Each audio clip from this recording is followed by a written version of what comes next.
Today we are going to go over the basics of using comparator kits. Comparator kits can be used for measurement of a variety of parameters, including bromine, chlorine, molybdate and phosphate.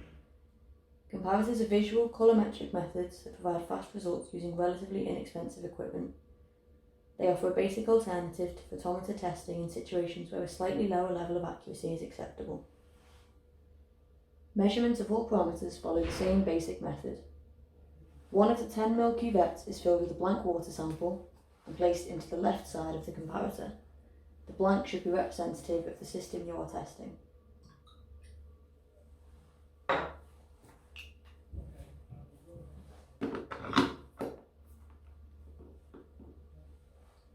The other 10 ml cuvette is filled with your sample.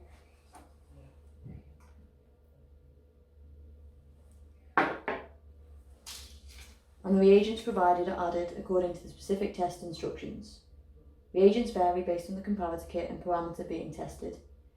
Details of this are provided with the individual comparator kits.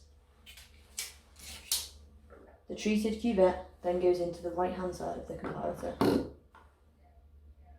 The colour that develops is matched to the disc by rotating the disc until the most accurate colour match is found.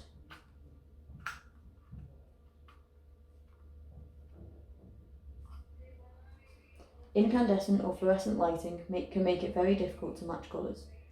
Always try to perform tests in natural daylight, hold the comparator at eye level and aim at a source of light such as a lamp. Results are displayed in the bottom right of the comparator.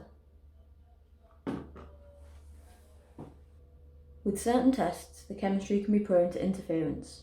For example, molybdate and pH may interfere when testing for iron. Normally, potential interferences in solutions are stated in the method for that specific parameter, so it is useful to ensure you are familiar with the method before beginning testing.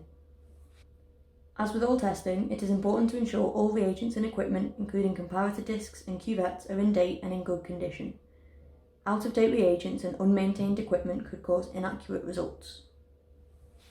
In some instances, a result may be given that is above or below the range provided by the colour wheel, meaning an accurate result cannot be obtained.